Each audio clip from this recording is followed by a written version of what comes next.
la structure d'une page en HTML5, la structure minimale d'une page en HTML5. Donc toute page écrite en HTML5 va commencer par la déclaration de ce qu'on appelle un doctype.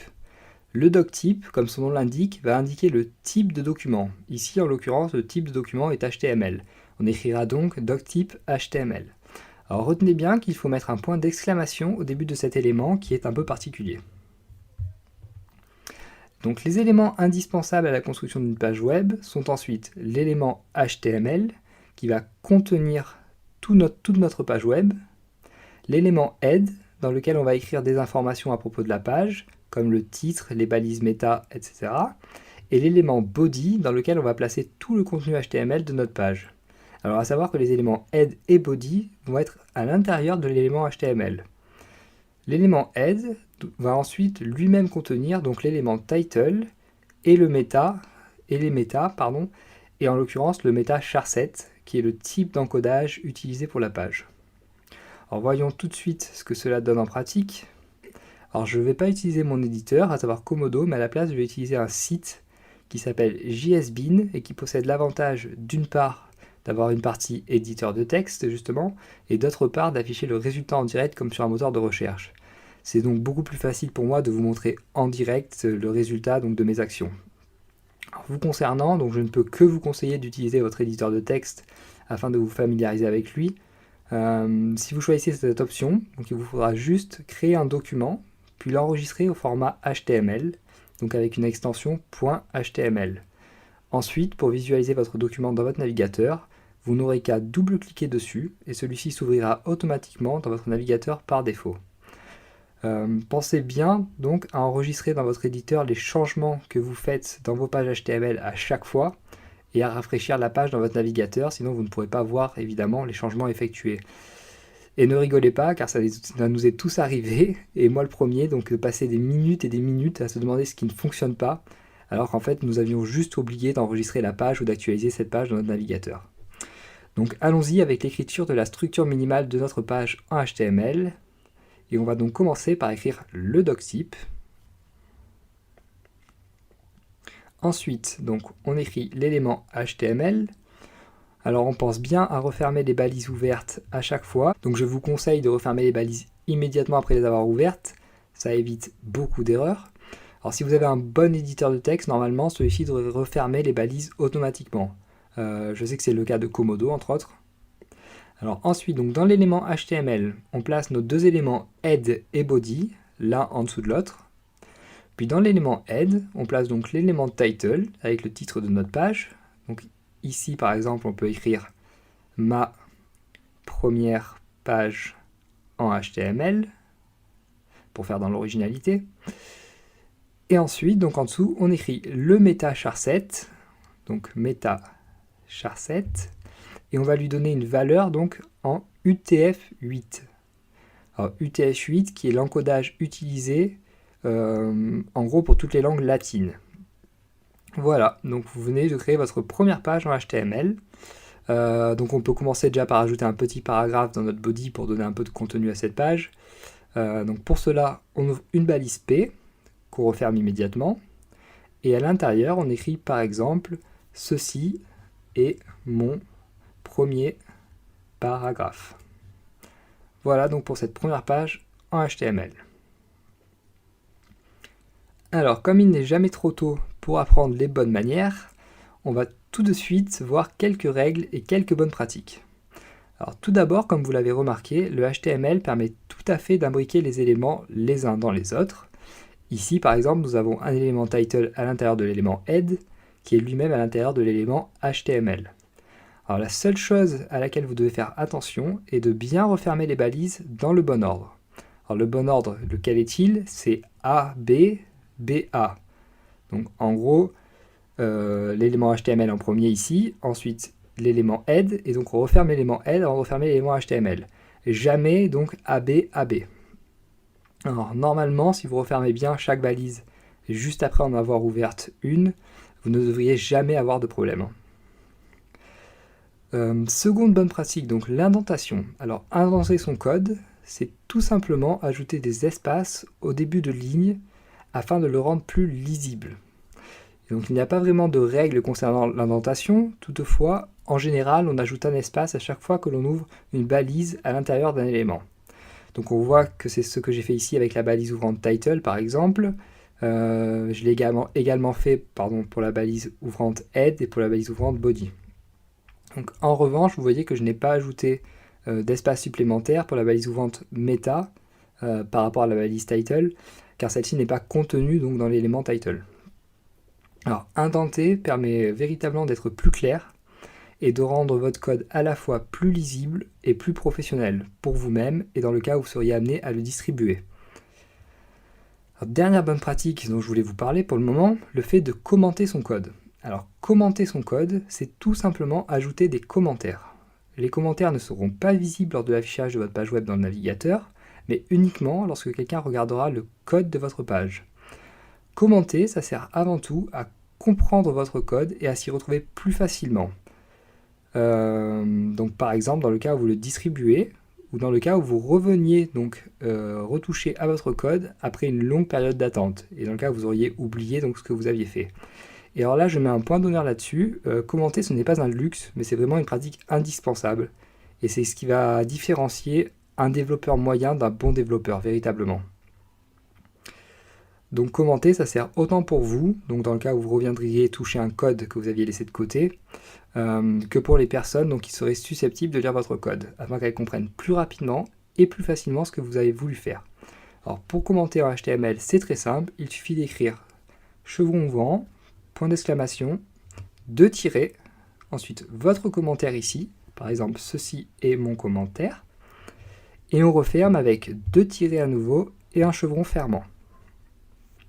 Alors une mise en garde cependant, retenez bien qu'à partir du moment où votre page est sur le web, tout le monde peut lire votre code source, et donc votre code HTML. Ne mettez donc jamais d'informations sensibles, comme des mots de passe par exemple, dans votre code HTML. Si vous ne me croyez pas, on peut faire la démonstration donc immédiatement avec un petit site inconnu qui se nomme Wikipédia. Alors, il me suffit donc d'aller sur le site Wikipédia, la page d'accueil. Donc je clique, admettons, sur français pour arriver donc sur la page d'accueil en français. À partir de là, donc je fais un clic droit. Je clique sur afficher le code source de la page. Et vous voyez que j'ai accès donc à tout le code HTML de la page en question. Donc vous voyez bien toutes les balises et tout le code HTML. Alors retenez bien que tout le monde donc peut lire votre code HTML sur votre site. Donc faites donc juste attention aux informations que vous laissez donc en commentaire notamment et dans votre code HTML. Évitez les informations sensibles comme je vous l'ai dit. Et donc reprenons donc notre page HTML là où on l'avait laissée et il est maintenant temps d'apprendre de nouveaux éléments donc pour étoffer notre connaissance du HTML. Alors on va donc commencer avec les éléments les plus utilisés et les plus simples à utiliser, les éléments P, les éléments de type H, donc H1, H2 jusqu'à H6, et l'élément BR, que nous avons déjà tous aperçu. Donc l'élément P, nous l'avons déjà dit, sert à définir des paragraphes.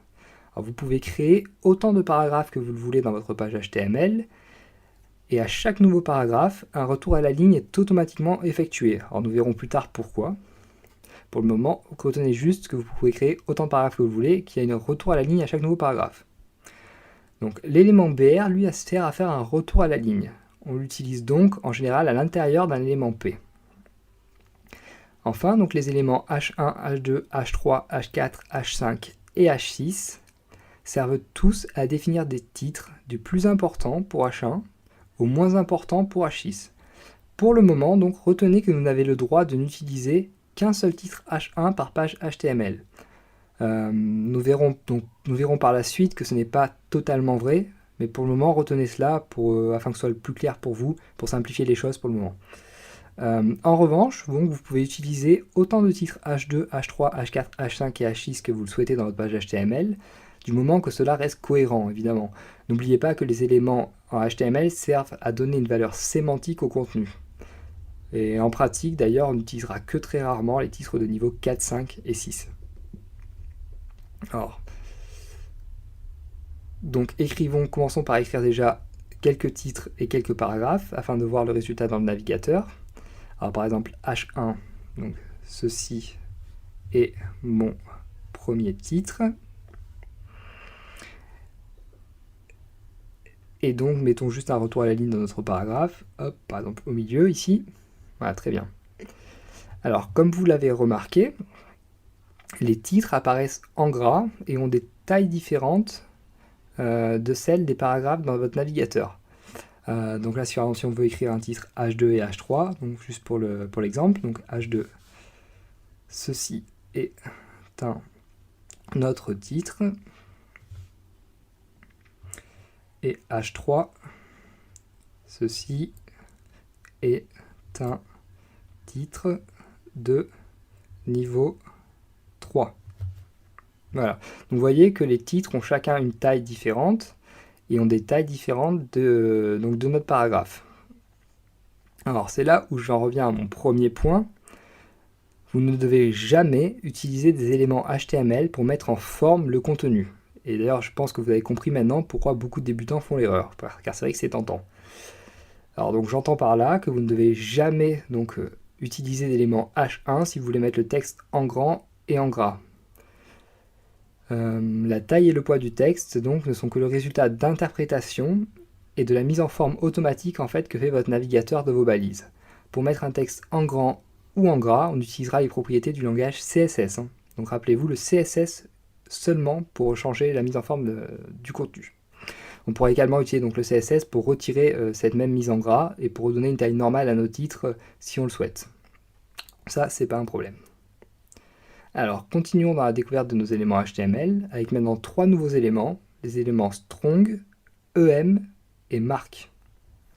Alors l'élément strong, tout d'abord, va être utilisé pour indiquer au moteur de recherche qu'un contenu est particulièrement important. L'élément strong, tout d'abord, va être utilisé pour indiquer au moteur de recherche qu'un contenu est particulièrement important, afin que celui-ci soit donc traité avec plus d'importance. L'élément EM, ensuite, donc pour EM pour emphasis ou emphase, est en fait assez proche de l'élément strong, car il sert lui aussi à indiquer qu'un contenu est important, mais moins important tout de même qu'un contenu qui sera placé entre les balises strong. Alors si vous vous demandez l'intérêt de ces éléments, il est avant tout dans l'optimisation du référencement de votre site. En effet, donc normalement, vous devriez avoir ciblé des mots-clés et essayer d'être bien référencé sur ces mots. Les balises strong et EM vous aident entre autres à atteindre ce but. Enfin, donc l'élément mark est utilisé pour faire ressortir du contenu. Alors ce contenu ne sera pas forcément considéré comme important, mais cette balise peut servir dans le cas de l'affichage de résultats suite à une recherche d'un de vos visiteurs par exemple. Alors utilisons tout de suite ces éléments en pratique. Alors pour cela on va créer un autre paragraphe. Donc ceci est un autre paragraphe. Et donc on va utiliser par exemple l'élément strong autour du mot paragraphe.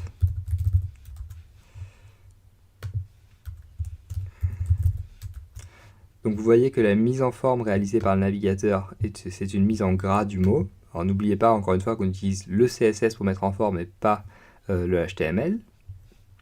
Alors maintenant on peut mettre par exemple le verbe être entre les balises EM par exemple.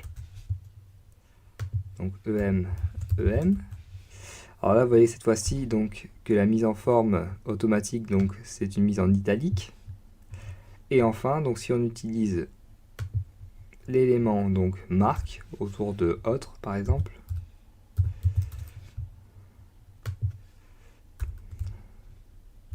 mark donc on s'aperçoit donc que le mot est surligné en jaune. Voilà, donc c'est tout donc pour ces 6 éléments de base, donc les éléments de type H, l'élément P, l'élément BR et les éléments strong, EM et mark. Alors ce sont des éléments évidemment très importants, donc vous apprendrez à maîtriser au fur et à mesure de votre pratique. Et il est donc maintenant temps de s'attaquer à des éléments relativement plus complexes, et nous allons commencer avec les listes.